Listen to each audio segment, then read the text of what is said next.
gostei. É só papo de homem, né? Hoje a aula vai ser para os adultos, para os cordeirinhos. Cadê os cordeirinhos? Tem 2 cordeirinhos, ó. Aquela cordeirinha a gente já conhece. Vamos estar orando para a gente começar? Pai amado, Deus de poder, Senhor dos exércitos, louvado seja o seu santo e bendito nome, Senhor. Te damos glórias e honras, ó Pai, pela oportunidade e o privilégio de dividir com os irmãos, ó Pai, o que a gente vem aprendendo, ó Pai.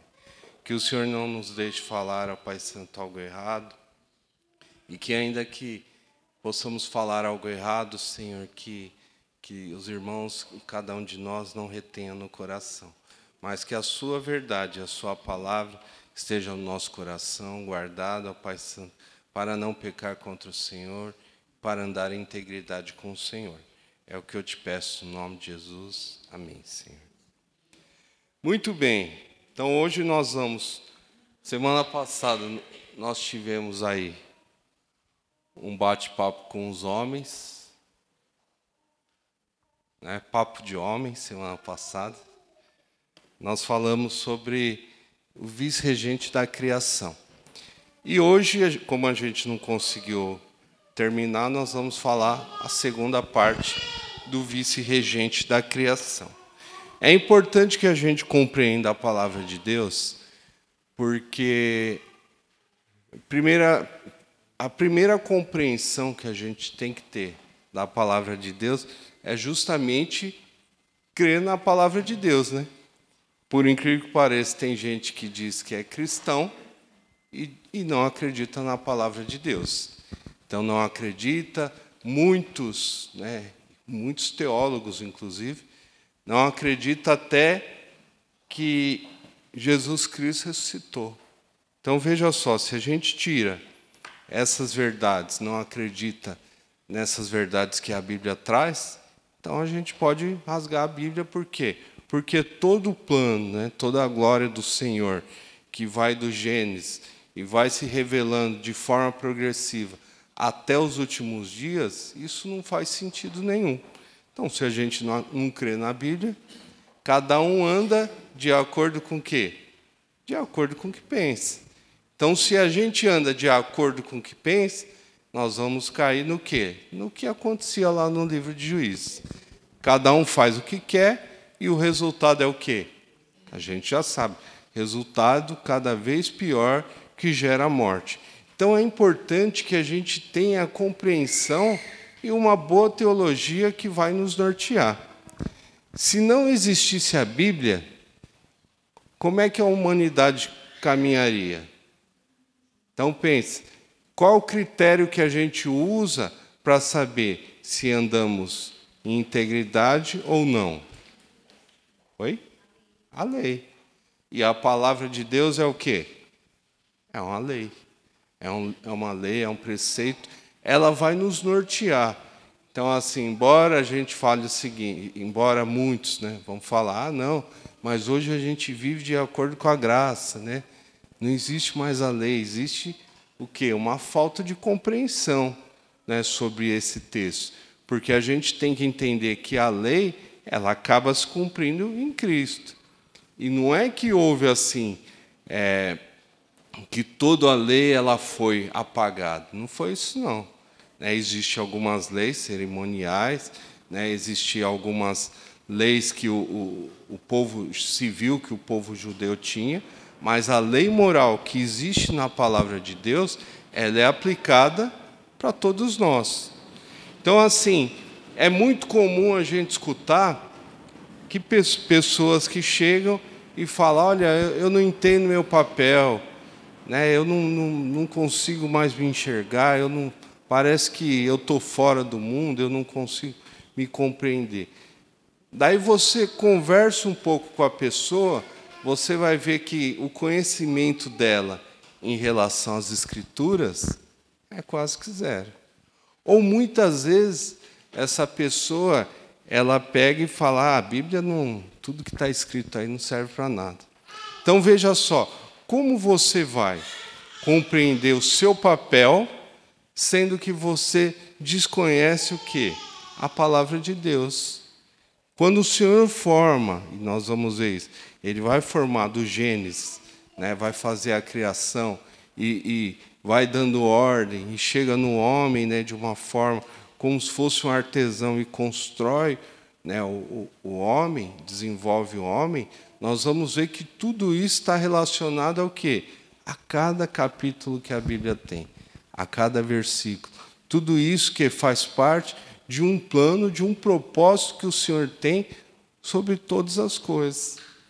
Então a gente tem a compreensão que o Deus que criou todas as coisas, que formou tudo que a gente vê, cada animal, né, cada astro, né, cada detalhe, né, do corpo humano, a gente quer que esse Deus, que fez todas as coisas, que criou tudo de forma perfeita, quer que Ele seja o quê? O nosso assistente.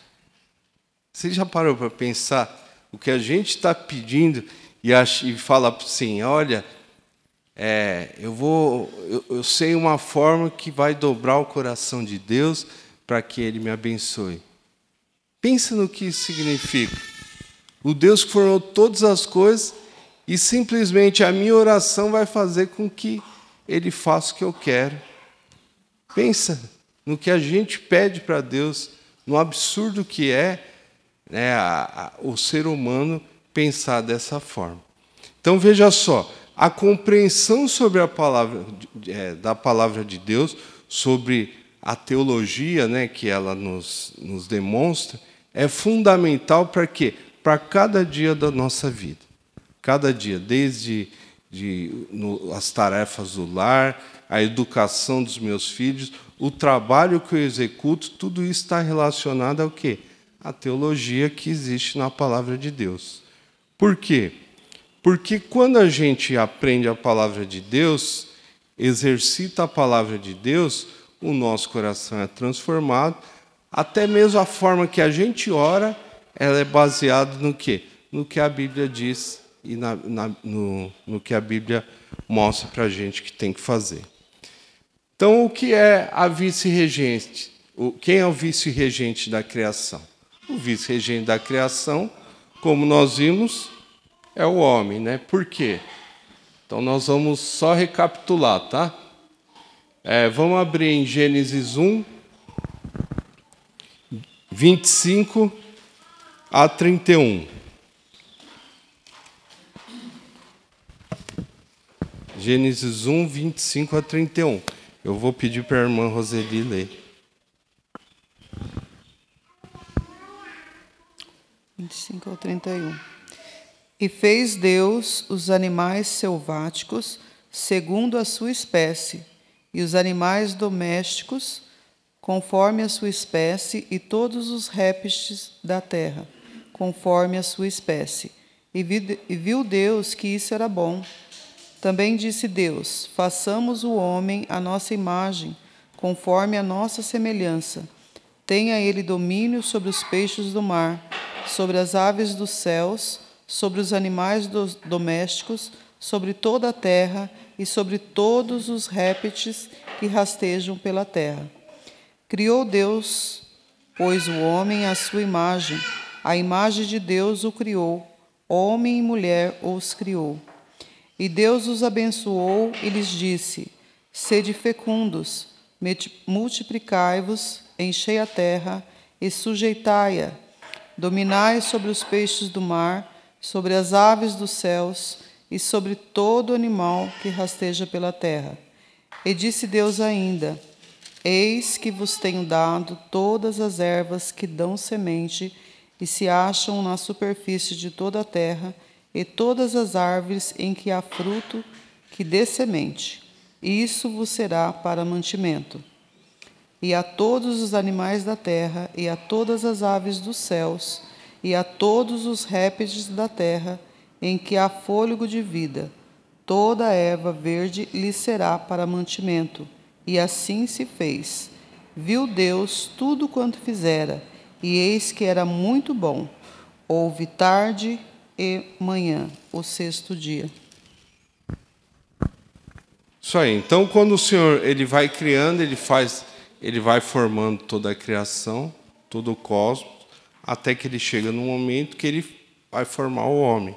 E aí, quando na formação do homem, ele muda a forma que ele está fazendo. Então, ele fala, haja isso, né, faça isso. E quando ele vai formar o homem, a gente percebe aqui que ele entra numa espécie de diálogo, né? Uma espécie não, ele entra num diálogo. Façamos o homem à nossa imagem e semelhança. Então a gente vê que o Senhor ele entrou num diálogo para quê? Vamos fazer criar aqui, né, o ser humano. E aí ele cria o ser humano e aqui fala criou Deus, pois o homem, a sua imagem, a imagem de Deus o criou, homem e mulher os criou. E aí a gente vê que a partir da criação, o Senhor abençoa, e o Senhor dá os mantimentos, e o Senhor dá o quê? Recursos para quê? Para que o homem faça com que a glória do Senhor, com que a imagem do Senhor esteja sobre toda a terra. Continuando aqui, vamos ler Gênesis 2, de 1 a 17, tá? Eu errei aqui. Eu vou pedir para a Aline. Você pode ler, Aline?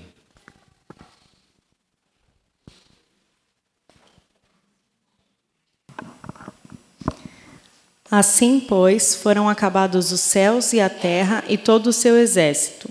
E, havendo Deus terminado no dia 7º a sua obra que fizera, descansou nesse dia de toda a sua obra que tinha feito. E abençoou Deus o dia 7º e o santificou, porque nele descansou de toda a obra que, como Criador, fizera. Essa é a gênese dos céus e da terra quando foram criados, quando o Senhor Deus os criou. Não havia ainda nenhuma planta do campo na terra, pois ainda nenhuma erva do campo havia brotado, porque o Senhor Deus não fizera chover sobre a terra, e também não havia homem para lavrar o solo. Mas uma neblina subia da terra e regava toda a superfície do solo. Então formou o Senhor Deus ao homem do pó da terra e lhe soprou nas narinas o fôlego de vida, e o homem passou a ser alma vivente. E plantou o Senhor Deus um jardim no Éden, da banda do Oriente, e pôs nele o homem que havia formado. Do solo fez o Senhor Deus brotar toda a sorte de árvores agradáveis à vista e boas para alimento, e também a árvore da vida, no meio do jardim, e a árvore do conhecimento do bem e do mal. E saía um rio do Éden para regar o jardim, e dali se dividia, repartindo-se em 4 braços. O primeiro chamava-se Pison, é o que rodeia a terra de Avilá, onde há ouro. O ouro dessa terra é bom. Também se encontram lá o bidélio e a pedra de ônix. O segundo rio chamava-se Gion, é o que circunda a terra de Cush. O nome do terceiro rio é Tigre, é o que corre pelo oriente da Assíria, e o quarto é o Eufrates. Tomou, pois, o Senhor Deus ao homem e o colocou no jardim do Éden para o cultivar e o guardar. E o Senhor Deus lhe deu esta ordem: de toda a árvore do jardim comerás livremente, mas da árvore do conhecimento do bem e do mal não comerás, porque no dia em que dela comeres, certamente morrerás. Isso aí. Então, a gente tem aqui que o Senhor tem a primeira perspectiva, né, que fala que o Senhor criou homem e mulher, e aí a gente tem a outra parte, que é a narrativa de como foi essa formação, né? Então, às vezes, a gente lê o capítulo 1 e o 2 e acha que a Bíblia tem um conflito, mas não tem. Não é um conflito, são perspectivas diferentes. E aí a gente percebe aqui que o Senhor vai formando, forma o homem, forma a mulher, né? Ele deu todos os recursos necessários. Uma coisa que é importante que a gente vê aqui, que nessa terra era uma terra que tinha ouro, né? Que tinha pedras preciosas, só que o Senhor constrói o homem do quê? Do pó da terra. O Senhor forma o homem do pó da terra. Podia formar do ouro, né? Podia formar de pedras preciosas, mas o Senhor forma de algo que aparentemente não tinha valor. E aí a gente vê que o Senhor dá ele planta um jardim no Éden, né, que o Éden era uma região que ninguém descobriu, né, até hoje onde é. Mas aí, quando o Senhor forma, a gente vê que ele coloca o homem, né, no Éden, e aí ele dá uma ordem para o homem, né, de cultivar e guardar, e a gente vê também que, além disso, dando os recursos, coloca as árvores, né, justamente para quê? Para provar o homem, e aí o Senhor mostra que tudo que ele fez é bom, perfeito e agradável. Agora vamos ler a última parte, que é do 18 ao 24. Vou pedir para o Lucas.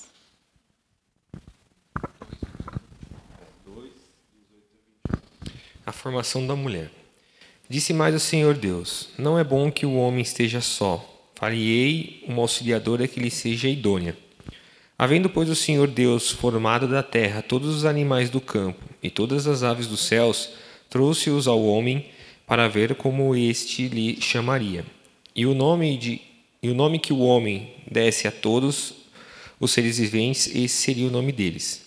Deu nome o homem a todos os animais domésticos, às aves dos céus e a todos os animais selváticos. Para o homem, todavia, não se achava uma auxiliadora que lhe fosse idônea. Então o Senhor Deus fez cair pesado sono sobre o homem, e este adormeceu. Tomou uma das suas costelas e fechou o lugar com carne. E a costela que o Senhor Deus tomara ao homem, transformou-a numa mulher e lá trouxe. E disse o homem: esta afinal é osso dos meus ossos e carne da minha carne, chamar-se-á varoa. Portanto, do varão foi tomada. Por isso, deixa o homem pai e mãe, e se une à sua mulher, tornando-se os dois uma só carne. Ora. E aí o Senhor forma a mulher, né? Então a gente vê que na formação da mulher, e aí embora exista um grande conflito, né, entre homem e mulher, e a gente vê que lá para frente, depois, vamos entender por que existe esse conflito. Mas o Senhor pega do que ele formou, aí transforma do quê? Em alguém que vai ser a mesma coisa que o homem. Então, quando fala aqui, por isso deixa o homem pai e mãe, se une à sua mulher. Então, os dois, e a formação a gente percebe isso, são um só. Olha que bonito, né? Os dois têm que caminhar de forma única, né? Os dois trabalhando em unidade, para quê? Para que cumpra os propósitos do Senhor. Então, o que a gente percebe aqui? Então, a criação do reino, né, do cosmos, tudo era muito bom. Então, assim, Deus criou tudo muito bom. Tem gente que fala o seguinte: se Deus é perfeito, Deus criou todas as coisas, por que existia isso? Por que existe corrupção? Por que existe problemas sociais e por aí vai? Só que Deus criou, tudo era muito bom. Então as pessoas precisam compreender o quê? Ler a Bíblia, né? Ler a Bíblia para compreender o porquê que tudo se acabou, né? Com o mal, né? Vamos falar assim. O Senhor criou o homem à imagem e semelhança, então ele forma o homem e a mulher, dá as tarefas, mandatos e domínio. O que é o domínio? Para quê? Para que a terra sujeitar, para que tenha domínio sobre animais, para que faça. A gente percebe que o Senhor, que no texto fala que ainda o Senhor não tinha mandado chuva, né? Existia uma espécie de uma brisa, e ainda não existia o homem para quê? Para lavrar a terra, ou seja, para fazer com que a terra produzisse. Então a gente vê aqui as pinceladas que o autor, que Moisés dá para quê? Mostrando o papel e como é a formação de cada homem. Lembrando que quando Moisés escreve isso, ele escreve para quem? Para o brasileiro do século 21, da primeira igreja?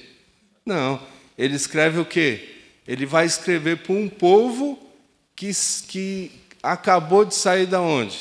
Da escravidão do Egito. Então ele está ensinando aqui o que? Olha, embora lá no Egito você tem aprendido que o faraó é o ser supremo, né? Que existe aí os deuses, como, por exemplo, o sol e a lua. Olha, quem criou o grande luzeiro e o pequeno, quem foi? Foi Deus, né? Quem formou todas as coisas? Foi Deus. Quem criou os animais? Foi Deus. Então ele está reensinando, né, o povo sobre quem criou todas as coisas e quem é o Deus de Israel. Então ele está falando assim, ó, quem formou o homem? Ou seja, Faraó é o quê? Faraó é um homem. Olha só, quem formou todas as coisas? O único Deus verdadeiro. Então ele está ensinando isso aí e ensinando a gente também, mostrando o quê? Cada coisa que o Senhor fez tem um propósito. Além do propósito, o Senhor dá a bênção e os mantimentos. É diferente quando o Senhor abençoa alguém, ele está fazendo o quê? Ele está realmente transformando. Diferente da gente que tem o desejo de abençoar, abençoa o povo de Deus. É diferente do pastor ou de um pai com um filho, que a gente tem o desejo de que os nossos filhos sejam abençoados. Mas quem abençoa de fato e transforma é quem? É o Senhor verdadeiro. Então ele abençoa e dá os mantimentos. E a gente vê também o quê? O descanso.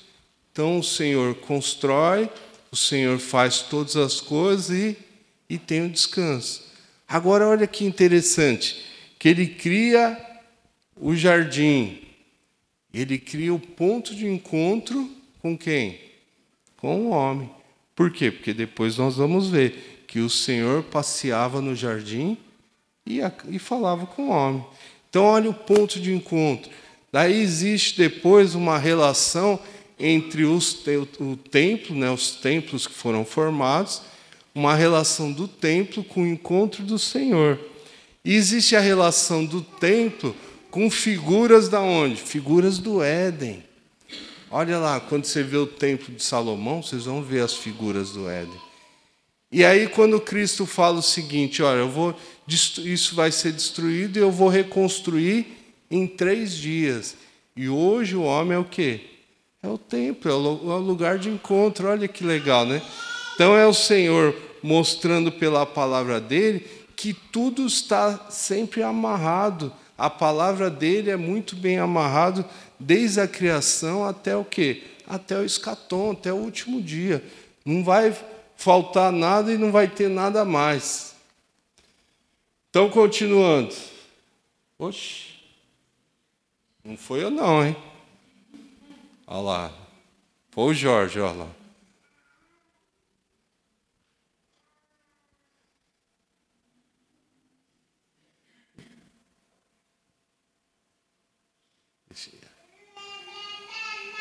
Muito bem.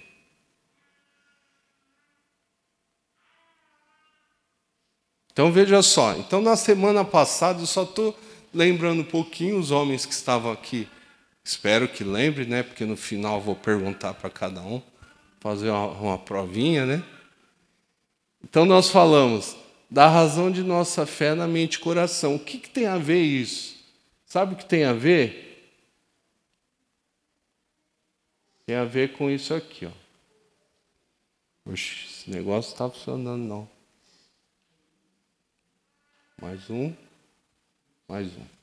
Então, olha só. Filipenses 1, 20 e 23. Ele vai falar do quê? Paulo vai falar que para ele tanto faz viver como morrer. Por quê? Não é porque tanto faz como ele é indiferente. Porque ele fala que tudo é o quê? Tudo é Cristo, né? Ele vai falar, olha, se eu continuar aqui, o que eu faço? Eu falo de Cristo. E se eu morrer, para mim é muito melhor. Por quê? Porque eu estarei com quem? Com Cristo. Mas por que ele fala isso? Pensa comigo.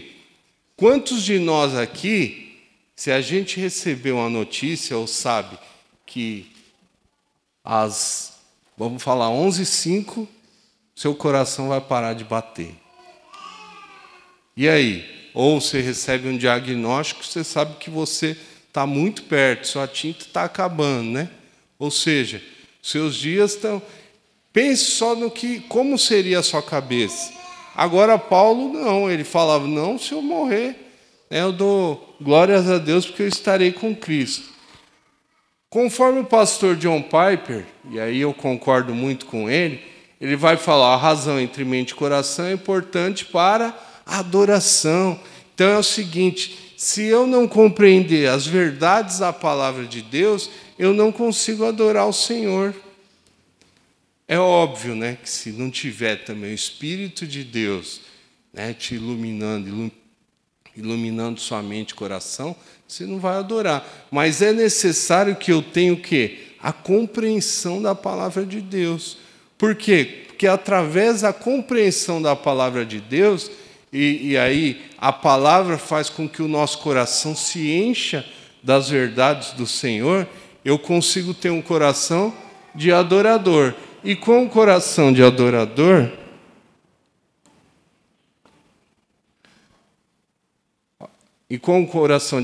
então a compreensão da boa teologia gera gozo cristão e nos leva à adoração. Sem prazer em Deus, não podemos o quê? Exaltar a Cristo. Então, se o seu coração não tiver prazer nas coisas de Deus, você não consegue adorar o Senhor. Você pode vir para a igreja, mas não adora ao Senhor. Ou então você vem para a igreja, sabe de que forma? Com um peso tremendo, você vem arrastado. É igual o filho da gente, quando a gente fala, não, tem que ir na igreja, mas tem que ir na igreja mesmo. Pense. Então, o nosso coração tem que ser o quê? Não tem nem que questionar. Eu estou indo, junto com o povo, aprender sobre as coisas de Deus ou adorar a Deus. Então, se o meu coração não tiver o quê? Plena satisfação no Senhor, então não se pode glorificar a Deus sem sentir o quê? Prazer e satisfação. Então, para você falar que o morrer é lucro, você tem que ter o seu coração plenamente satisfeito com o Senhor. A não ser que você tenha aí uma depressão e fale, eu não quero nem saber nem de viver e nem de morrer. Mas assim, a adoração verdadeira tem que ser cheia da glória do Senhor no seu coração. Pode falar, Luiz. Eu achei interessante, por exemplo, como existem coisas que são intrínsecas e irrevogáveis, né? Por exemplo, a relação humana e essa relação humana com Deus. Por exemplo, no caso do homem e da mulher, quando a gente ouve os relatos, lê os relatos de Gênesis, falando sobre domínio, Deus os abençoando, Deus ali dá um quê de igualdade no sentido de ambos têm, apesar de estruturas diferentes, mas têm atribuições igualitárias diante do Senhor. E eu acho muito interessante o que você citou de John Piper, por exemplo, porque eu estava pensando assim, que ele amarra o pensamento dele, né, a conclusão dele, com o que John Stott relata, quando ele diz que crer é também pensar. E essa relação de mente e coração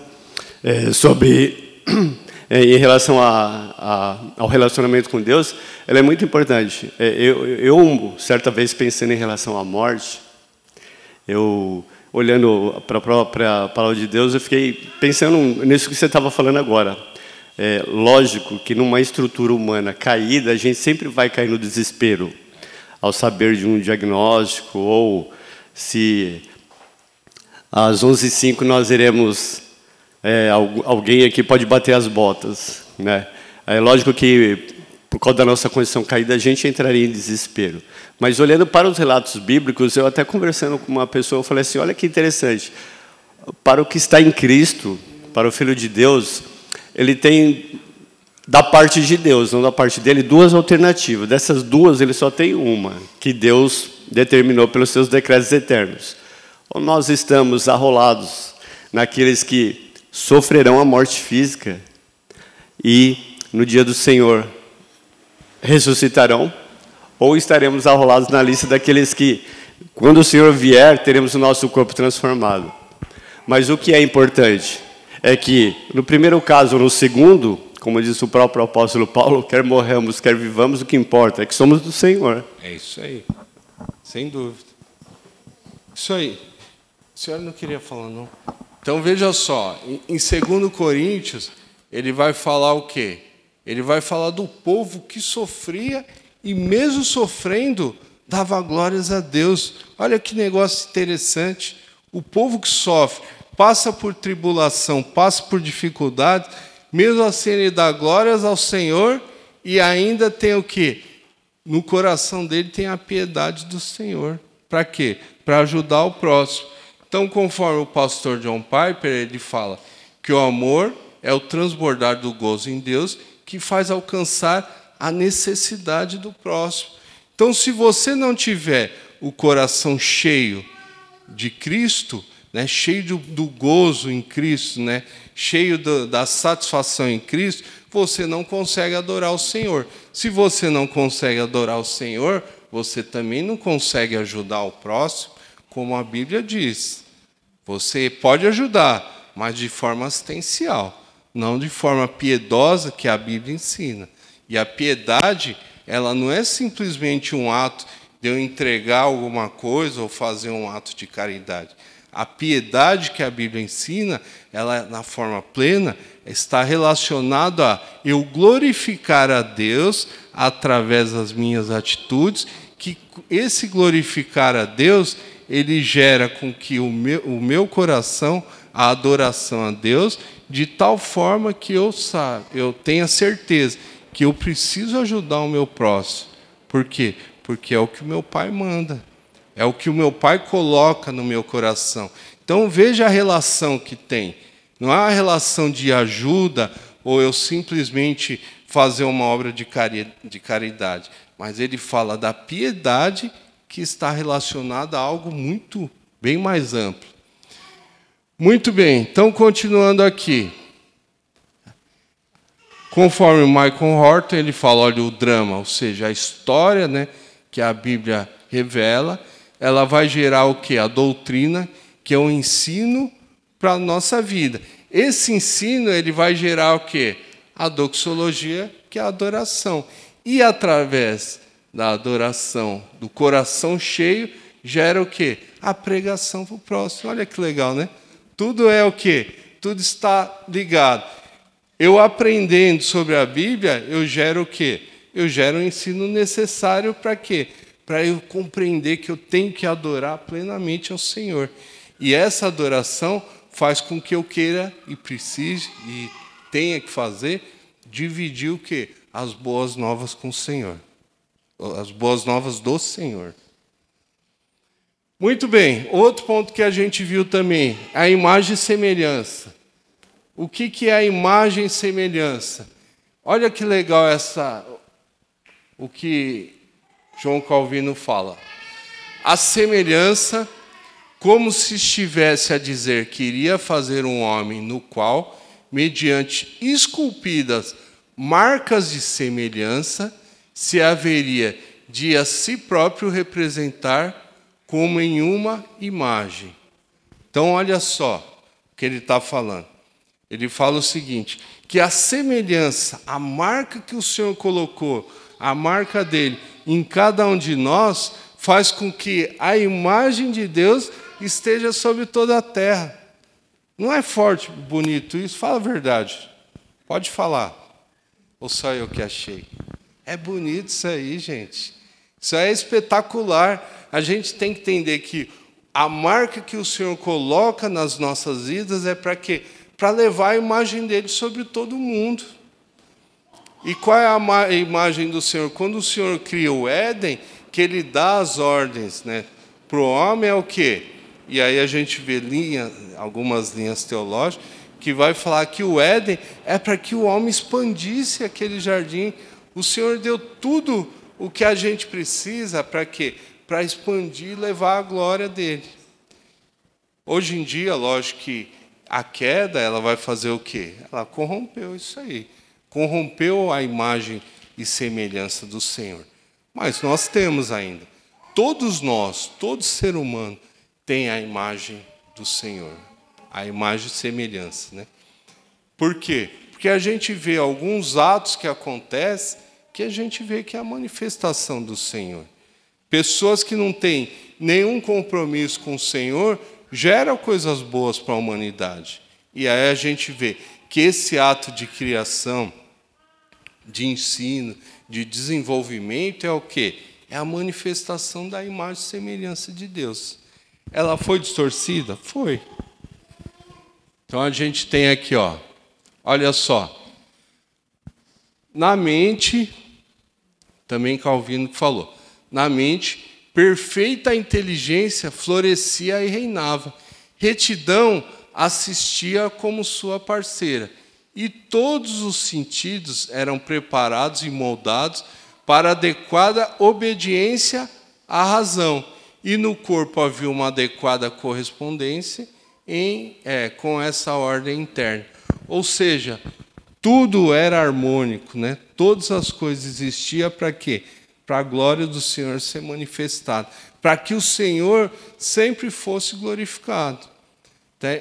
Então, um coração cheio de adoração, coração cheio de Cristo, leva a adoração. A adoração vai levar à glorificação. Conforme o próprio pastor John Piper, ele fala, existem missões por quê? Porque não existe adoração. E não existe adoração por quê? Porque as pessoas não têm, nós, né? Nós não temos um coração cheio da presença do Senhor.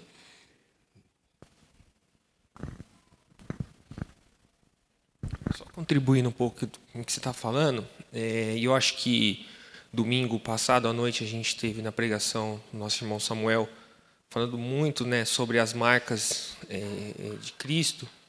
Essa semana eu tive revisitando um pouco o sermão do Samuel e também estudando um pouco, né, e justamente eu li, né, sobre isso que Calvino fala das marcas, né.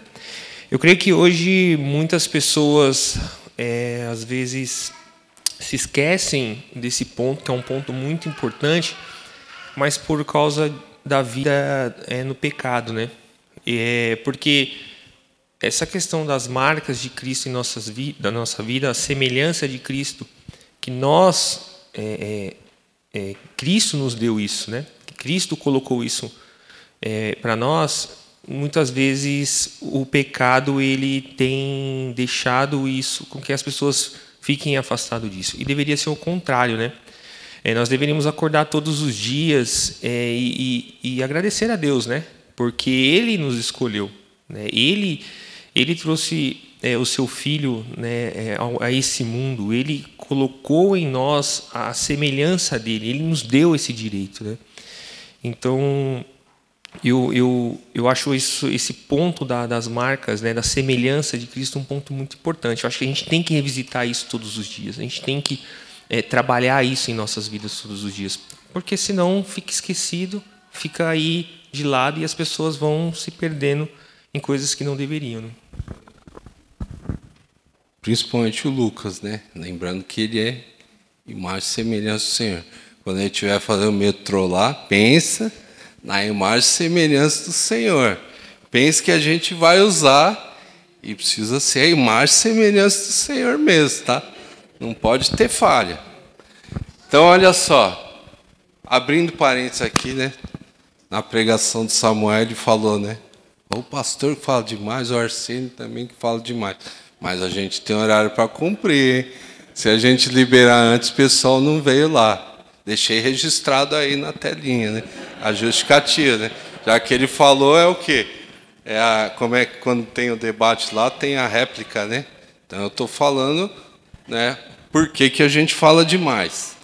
Muito bem, então olha só. Deus criou tudo bom, criou o homem à sua imagem e semelhança, então tem as duas divisões, né? Dos sentidos que foram. Então, o sentido restrito, que foi afetado, tá? Verdadeiro conhecimento o homem perde, a justiça, como a Bia falou, perde, santidade também, nem se fala, né? E no sentido abrangente, ser espiritual, racional, moral e mortal, isso o homem mantém de forma distorcida, tá? Muito bem, continuando aqui. Então a gente viu aqui que é o Senhor Jesus, que é o único que, como houve a distorção, é o Senhor Jesus que faz o quê? A reconciliação e nos traz de novo a imagem e semelhança do Senhor. Agora vamos falar sobre o propósito da criação. Então, a partir daqui, foi onde a gente parou. Então, a gente tem aqui o propósito de regência da criação. Então, a gente tem as duas perspectivas. A primeira, que é em Gênesis 1, vai falar sobre a criação. Então, ele vai falar sobre o cosmos, sobre a formação. E Gênesis 2, a perspectiva do quê? Da criação do homem. Então, vamos abrir a Bíblia de novo em Gênesis 1. Então, olha os aspectos aqui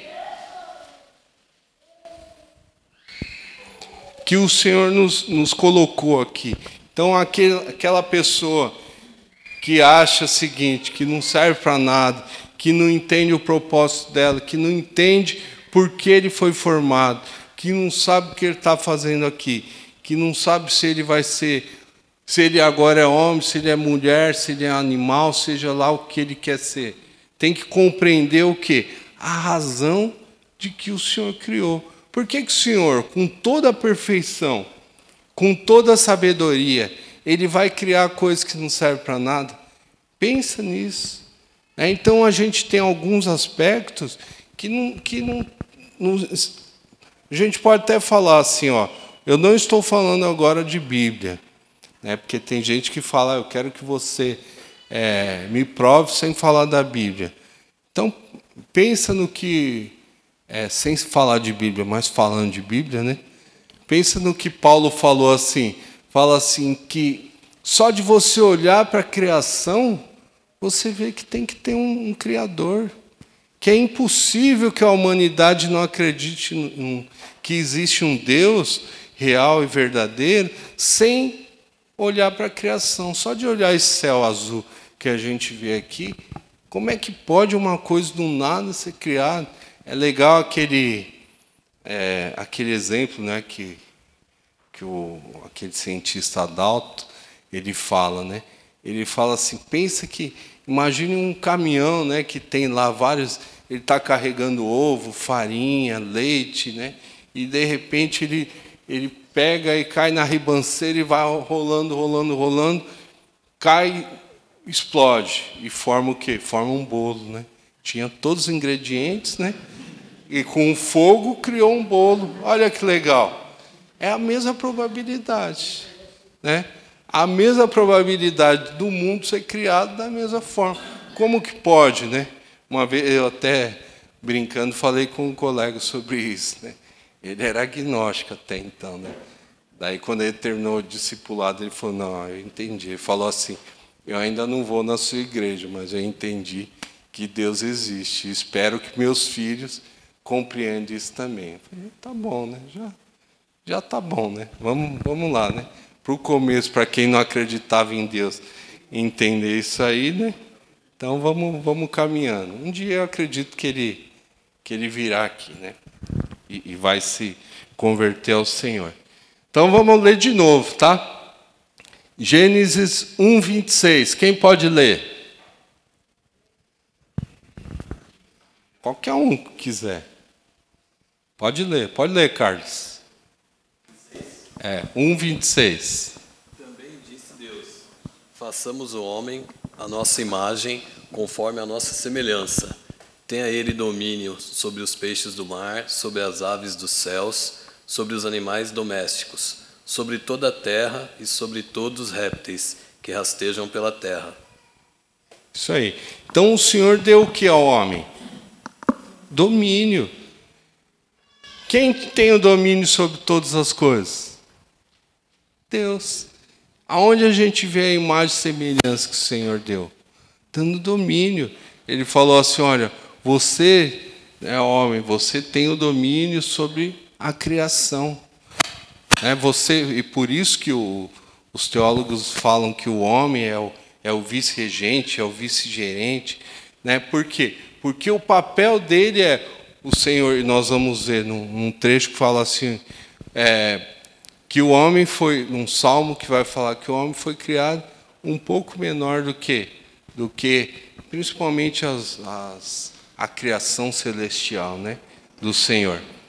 E o homem sendo um pouco criado, o Senhor se lembra dele. E o Senhor dá a ele o quê? Dá a ele o direito, né, de representar o grande Deus. Olha que bonito. Mostrando o quê? Mostrando que o homem tem o domínio sobre a criação que o próprio Deus deu. Então é assim, é o exemplo do pastor Heber Júnior. Ele fala, o homem era Deus é o dono da lojinha, e aí ele chega para o homem e fala, olha, você vai gerenciar a minha loja. E aí toque a chave, né?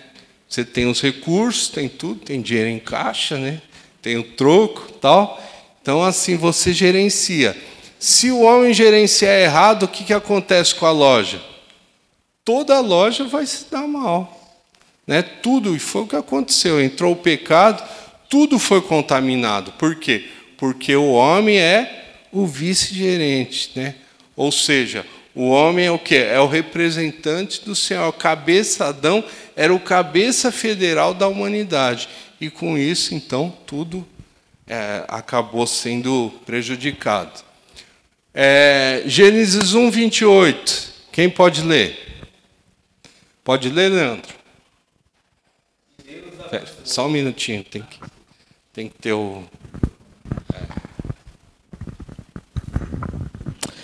E Deus os abençoou e lhes disse, sede fecundos, multiplicai-vos, enchei a terra e sujeitai-a, dominai sobre os peixes do mar, sobre as aves dos céus e sobre todo animal que rasteja pela terra.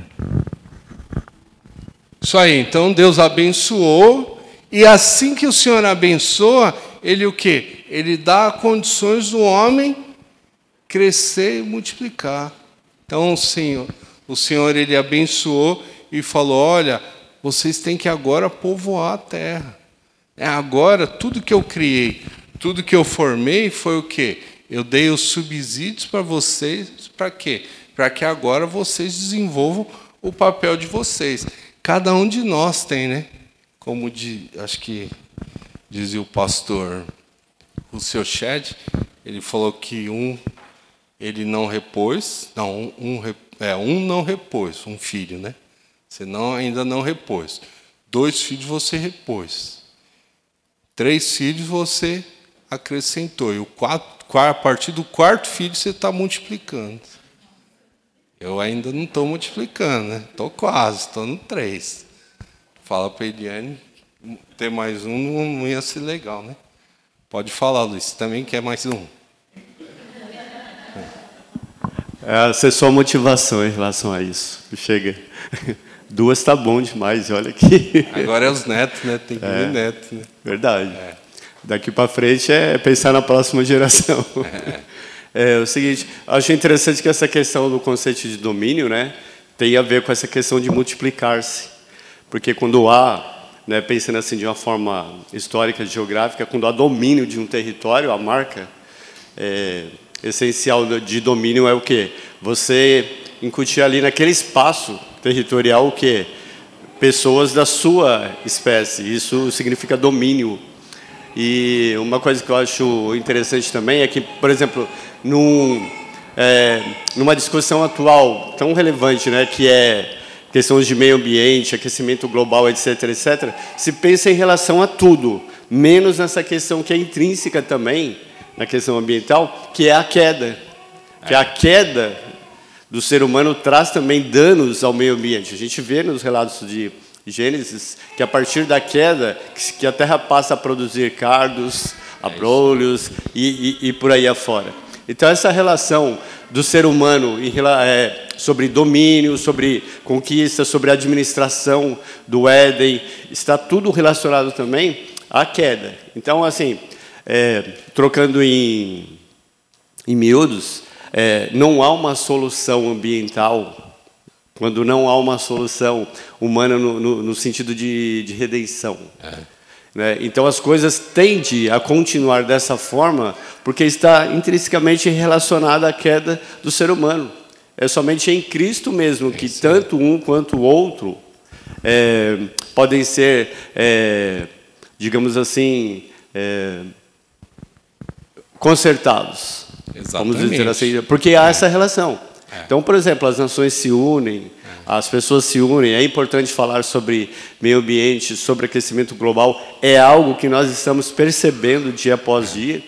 E eu me lembro de uma vez lá na Mannesmann, num das várias palestras que nós ouvimos falar sobre meio ambiente, eu me lembro de um engenheiro da Yamaha, se eu não me engano, ele disse assim que ele tinha um slogan muito interessante. Ele falava assim: ó, o meu slogan é "chega de meio ambiente, vamos lutar por um inteiro", né? Mas não há um meio ambiente restabelecido enquanto a raça humana está subjugada, né? Lembrando o seguinte, né, que quando fala sobre dominar, sujeitar, né, sobre o papel do homem de encher a terra, ele está falando sobre cuidar da terra, cultivar e guardar, ou seja, a responsabilidade, né? A responsabilidade do cristão também envolve o meio ambiente. Você sabe que até depois de aprender, né, de compreender isso, eu até quis pegar um cachorrinho. Falei, não, é meu dever, tenho que cuidar, né? A menina estava dando lá uns cachorrinhos, coitado, de uma obra lá, né? Eu falei, não, é meu papel também, né, cuidar da criação do Senhor. E é verdade. Aí eu até brigo com a minha mãe, né? Minha mãe não gosta de cachorro, né? Cachorro, gato, passarinho. Eu só gosto de peixe, que fica lá no aquário, e também não gosto de lavar o aquário, né? Era a gente que lavava. Mas, assim, o nosso papel, ele envolve a criação. A gente tem que cuidar do meio ambiente, dos animais, porque o Senhor deixou isso. E aí existe até uma linha de teológica que fala o seguinte, que assim como a gente cuida dos animais que o Senhor colocou nas nossas mãos, o Senhor também cuida da gente. Olha só o papel da imagem e semelhança do Senhor aplicada à criação também. Muito bem. Então, quando a gente vê aqui sujeitai e dominai, né, encher a terra, estamos falando o quê? O quê? Está falando no imperativo. Ó, vocês têm que fazer isso. É o papel de vocês como regente da criação. 1:29. Anne, pode ler para a gente? Pode trazer aqui. Eu vou facilitar a sua vida, vou deixar sempre... Pode sentar no meio aqui. E disse Deus ainda: eis que vos tenho dado todas as ervas que dão semente, e se acham na superfície de toda a terra, e todas as árvores em que há fruto que dê semente, isso vos será para mantimento. Isso aí. Então o Senhor deu o quê? Ele fala, ó, dominai, abençoa para encher, sujeitar e dominar de novo, deu os mantimentos. Agora, na outra perspectiva, o homem para trabalhar, 2:5, né? Então, nós vamos ver, o Jorge, pode ler para a gente, Jorge.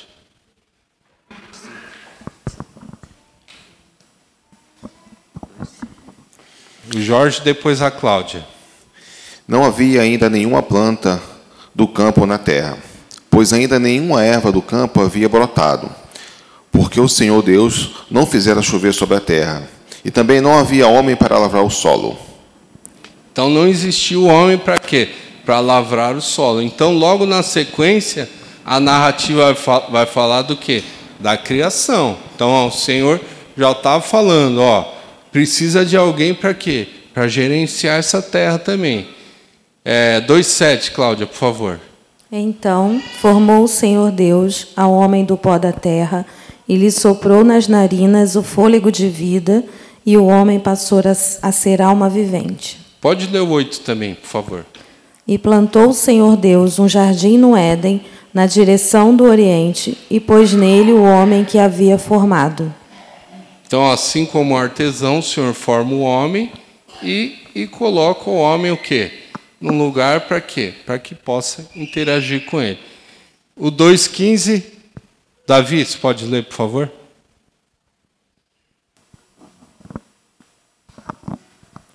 Tomou, pois, o Senhor Deus ao homem e o colocou no jardim do Éden para cultivar e o guardar. Isso aí. Então, cultivar ele tem a ver com cultura, né?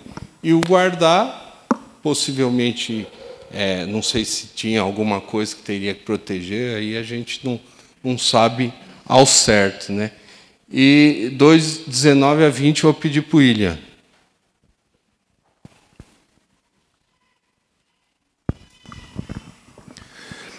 Havendo, pois, o Senhor Deus formado da terra todos os animais do campo e todas as aves dos céus, trouxe-os ao homem para ver como este lhes chamaria.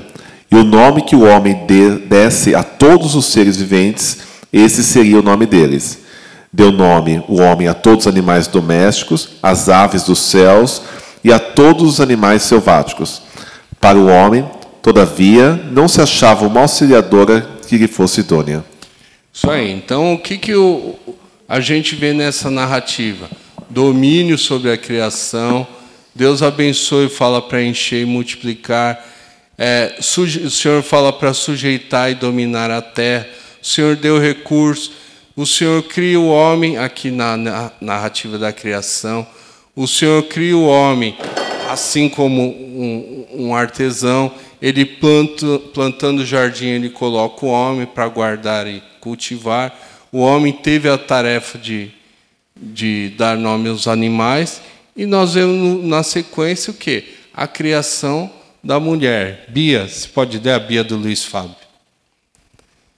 2:20 a 24.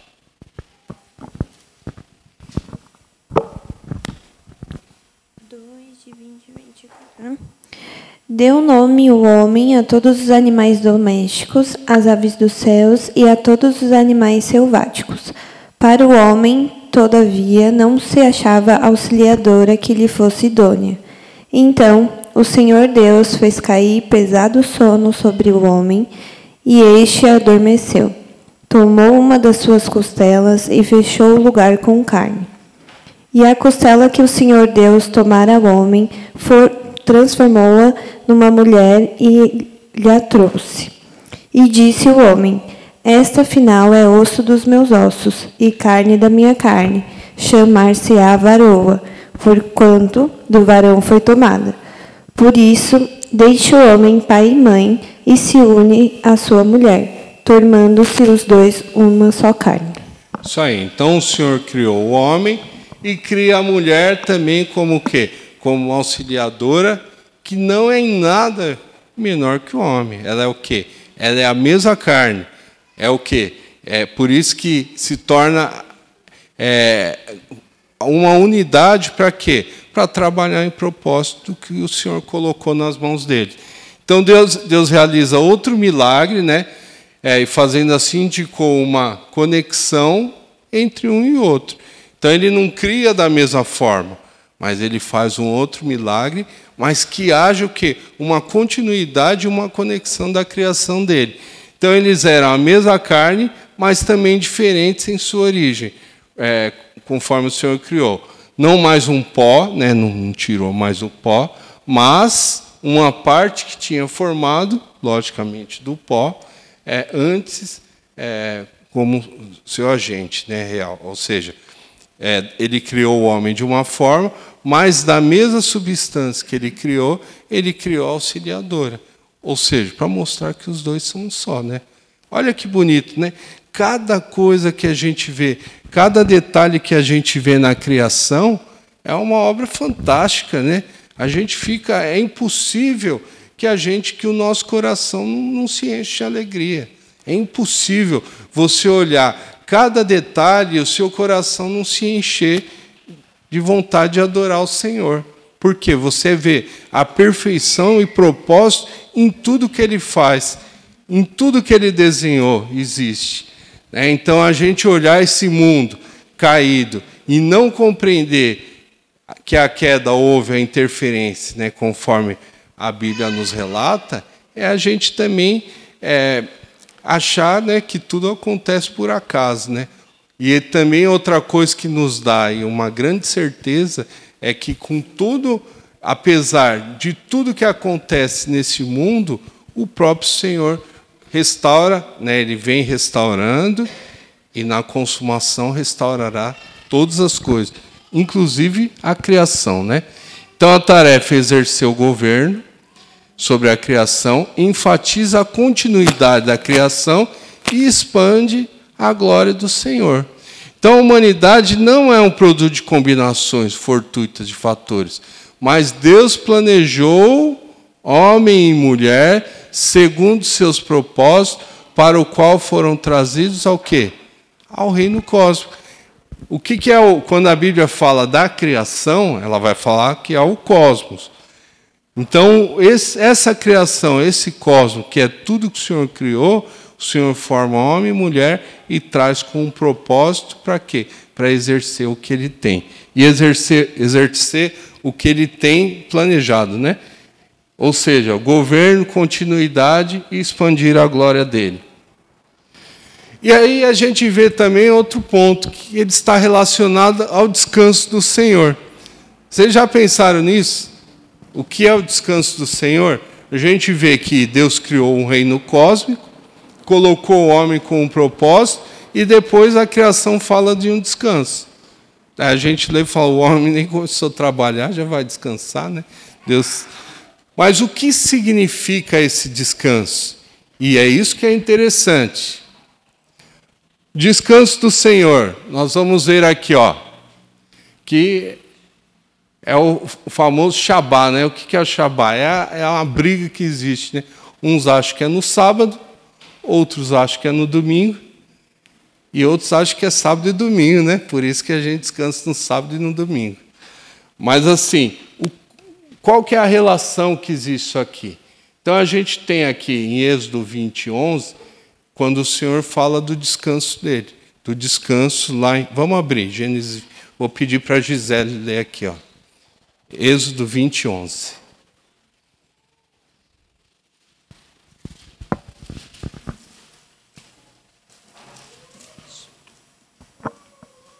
É de 11, não enxergo ali.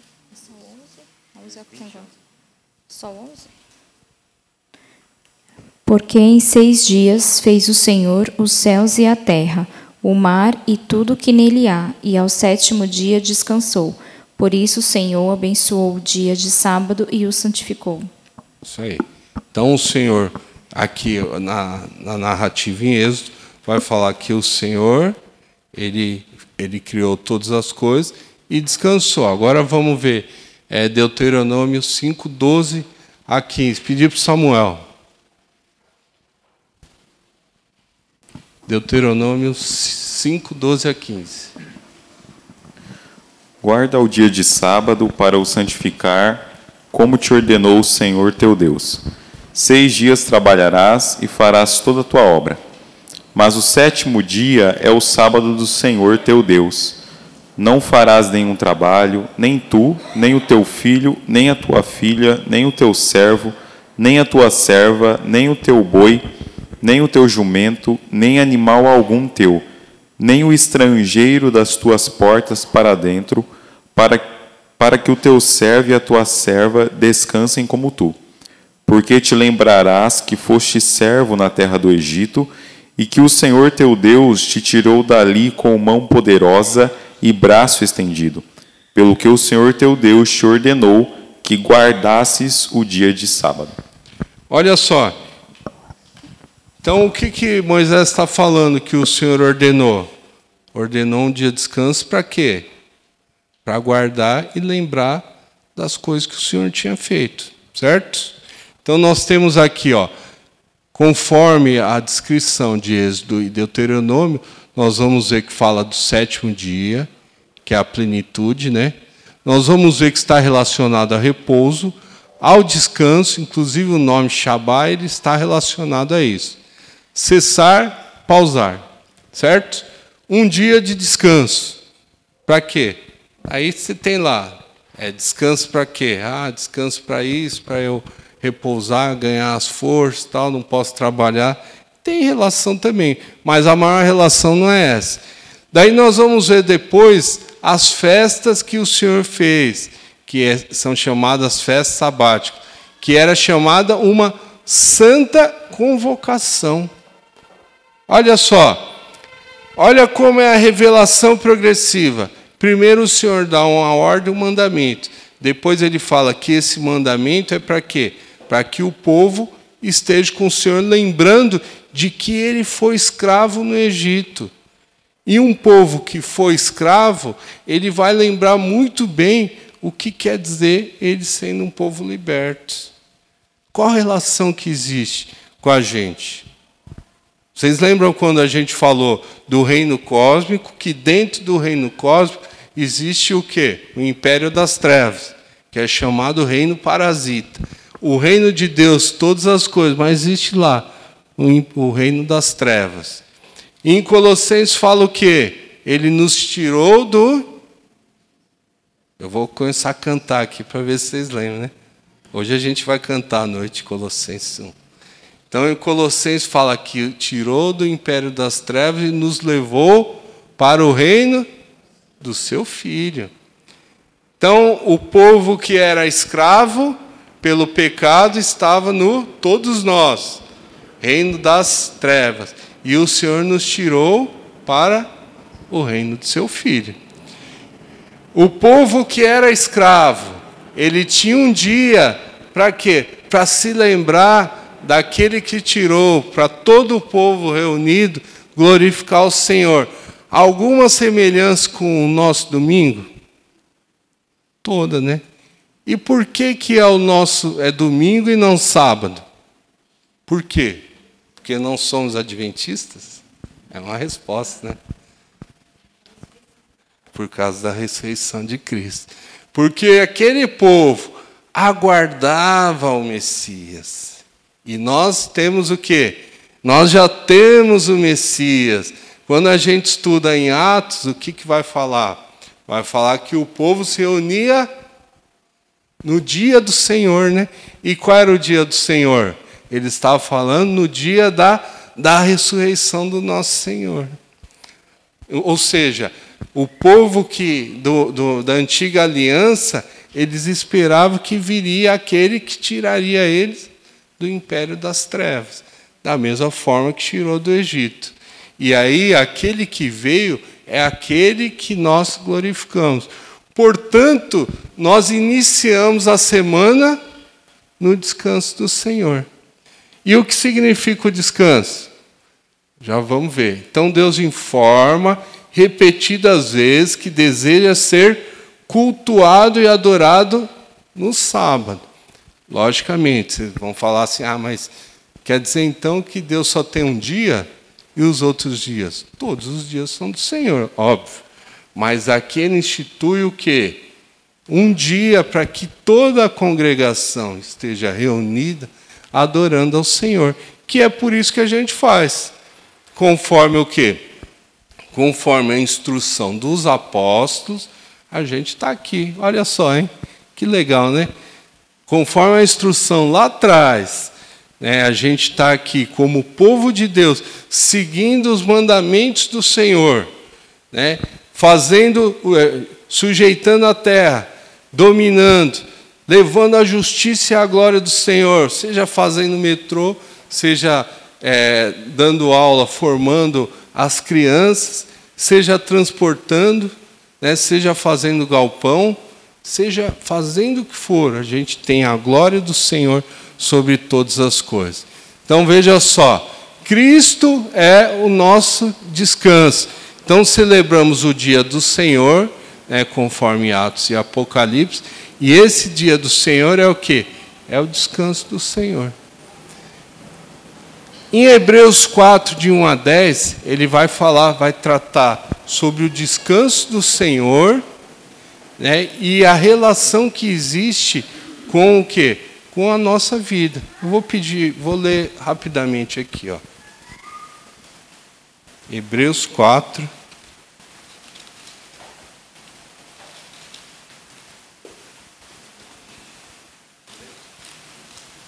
Pode ler, se quiser. Hebreus 4, de 1 a 10. Temamos, portanto, que, sendo-nos deixada a promessa de entrar no descanso de Deus, suceda parecer que algum de vós tenha falhado. Porque também a nós foram anunciadas as boas novas, como se deu com eles. Mas a palavra que ouviram não lhes aproveitou, visto não ter sido acompanhada pela fé, como estava naqueles que a ouviram.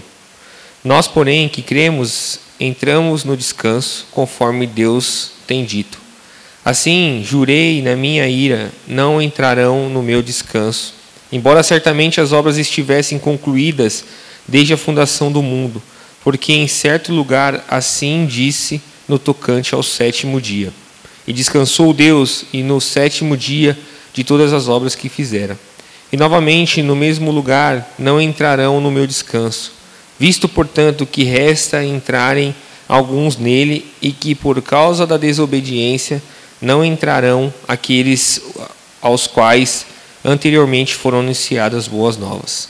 De novo determina certo dia, hoje falando por Davi, muito tempo depois, segundo antes fora declarado. Hoje, se ouvirdes a sua voz, não endureçais o vosso coração. Ora, se Josué lhe houvesse dado descanso, não falaria posteriormente a respeito de outro dia? Portanto, resta um repouso para o povo de Deus, porque aquele que entrou no descanso de Deus, também ele mesmo descansou de suas obras, como Deus das suas. Isso aí, então ele está falando de um descanso, ele está falando, ó, lembra daquele povo que não entrou no descanso por causa do pecado no deserto? Pois é, aquele descanso era um símbolo do que haveria. Hoje, o nosso descanso é também pela fé, mas a fé em quem? No Cristo que veio.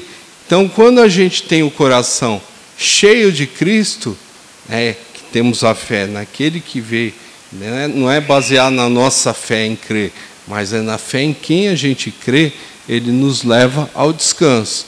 Então, olha só, o descanso sempre esteve relacionado com Deus e sua criação. O Senhor nunca entrou no descanso para ele ficar sozinho. Pode perceber, desde a criação, o descanso do Senhor estava relacionado sempre o quê? Ao Senhor Deus com a criação dele.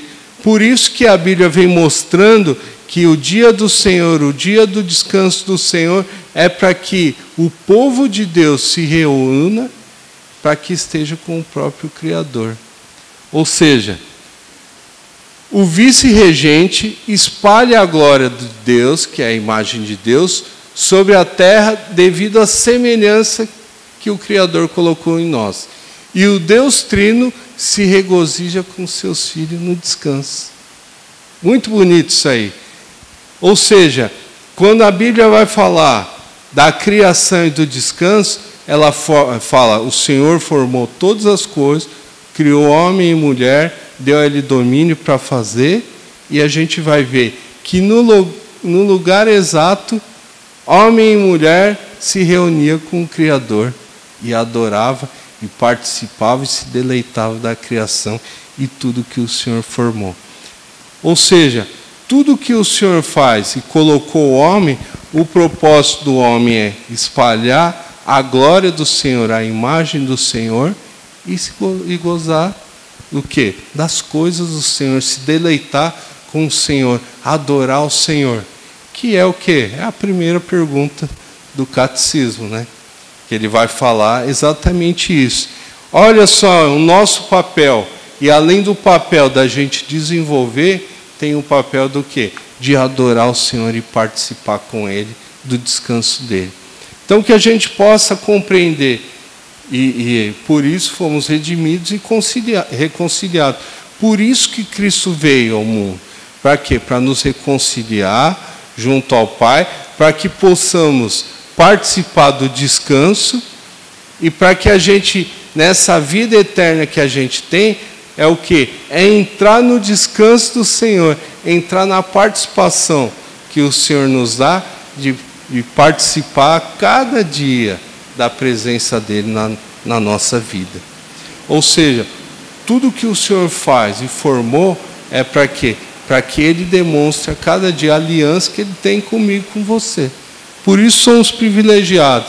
Saber que se estamos aqui ouvindo a palavra do Senhor, foi o quê? Ele nos deu a oportunidade de conhecer as maravilhas dEle e perseverar na aliança dEle, sabendo que nós já estamos no descanso do Senhor e com a glorificação entraremos no descanso eterno do Senhor. Que o Senhor possa abençoar as nossas vidas e que a gente possa guardar, né, todas essas palavras no nosso coração. Pai eterno, muito obrigado, Senhor, pela sua palavra revelada e porque o Senhor é poderoso, glorioso e o Senhor, ó Pai, traça todas as coisas, Senhor, para que cumpra os seus propósitos. Somos gratos, Senhor, pela sua palavra e por saber que o Senhor é vivo e verdadeiro, ó Pai Santo, e nos ama. Muito obrigado, Senhor, no nome de Jesus. Amém, Senhor.